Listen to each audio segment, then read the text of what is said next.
Virus का जिस्म दो हिस्सों पर मुश्तमिल होता है, प्रोटीन और जिनियाती मादा। जिनियाती मादा या डीएनए की शक्ल में होता है या आरएनए की शक्ल में, और इसमें हर वायरस का अपना खास जिनियाती कोड होता है। वक्त के साथ साथ वायरस के जिनियाती कोड में तब्दीली आती है। इस तब्दीली को म्यूटेशन कहते हैं, जिसके नतीजे में वायरस या बेज़रर बन जाता है या पहले से ज्यादा खतरनाक बन जाता है।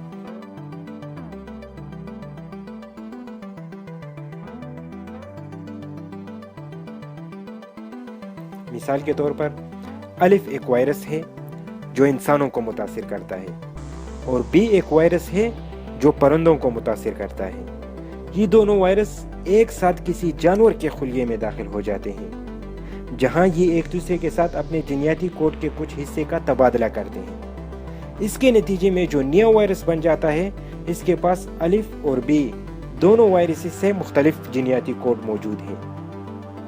अब ये एक नए किस्म का वायरस है। मुख्तलिफ जिनियाती कोड के तबादले के अलावा रैंडम म्यूटेशन भी नए अक़साम के वायरसेस पैदा करने का सबब बन सकता है। ये वायरस का इर्तिक़ा है जो हमेशा जारी रहता है। वायरस अमूमन बहुत जल्द इर्तिक़ा पजीर होते हैं, और आरएनए वायरस खसूसी तौर पर ज़्यादा तेज़ी के साथ इर्तिक़ा करते हैं। मौजूदा वायरस का सामने आना भी इसी इर्तिक़ाई अमल का नतीजा है। माजी में ऐसे वायरस रिपोर्ट होते रहे हैं जो जिनियाती तौर पर कोरोना वायरस से 96% मुशाबिहत में थे। ये वायरस चाइना, मशरिक़ वस्ता और दुनिया के दीगर खित्तों से वक्तन फ़वक्तन सामने आते रहे हैं।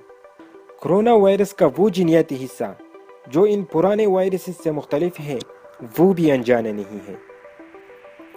इस तरह की जिनियाती जंजीर उन वायरस में भी पाई जाती है जो इस वायरस के करीबी रिश्तेदार हैं, यानी इसी ख़ानदान से हैं। बाकायदा तहकीक से साबित है कि इस वायरस का सामने आना फितरी इर्तिक़ा का नतीजा है, और अभी तक कोई सबूत नहीं मिला है कि ये किसी ने डिज़ाइन किया है या किसी लैब में गलती के नतीजे में सामने आया है।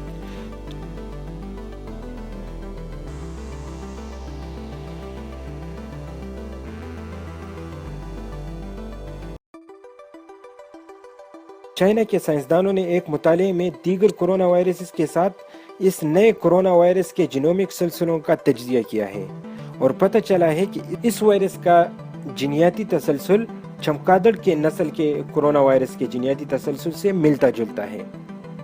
इसमें कोई शक नहीं है कि इसकी इब्तिदा मर्स और सार्स की तरह चमगादड़ों में हुई है। ताहम इस नए कोरोना वायरस और चमगादड़ के कोरोना वायरस के जिनियाती सिलसिले में एक अहम फ़र्क है, और वो फ़र्क मौजूद है स्पाइक जीन में। साइंसदानों ने कोरोना वायरस में जिनियाती हेराफेरी की कोई सबूत तलाश करने के लिए जेनेटिक कोड का पूरी तरह से तज्जिया किया है, लेकिन वो जिनियाती इंजीनियरिंग का कोई सुराग लगाने में नाकाम रहे हैं।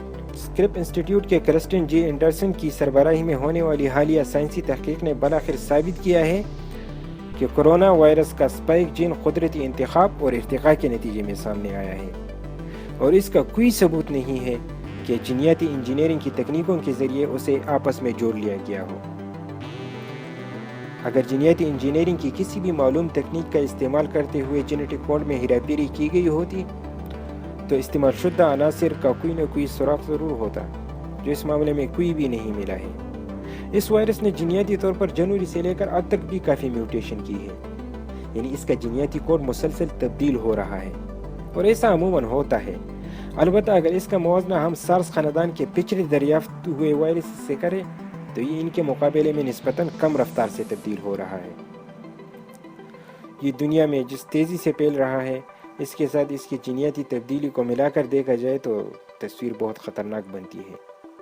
वक्त गुजरने के साथ साथ ये मुख्तलिफ शक्लों में सामने आता जाएगा, और हमको इसकी तशख़ीस और इलाज में नए चैलेंजेस का सामना करना पड़ेगा। लेकिन अगर हम इसको कंट्रोल करने में कामयाब हो गए, जो कि यकीनन होंगे, तो क्या मुस्तक़बिल में इस तरह या इससे मुख्तलिफ किस्म के वायरस नहीं आएंगे? लाजमी आएंगे। वायरसेस का तेज़ तरीन इर्तिक़ा जारी रहेगा, और इसी तरह या इससे मुख्तलिफ मज़ीद नए अक़साम के वायरस सामने आते रहेंगे। अगर वीडियो अच्छी लगी है تو لائک کریں، شیئر کریں، کمنٹس میں اپنی رائے اور میرا چینل ضرور سبسکرائب کریں۔ آداب۔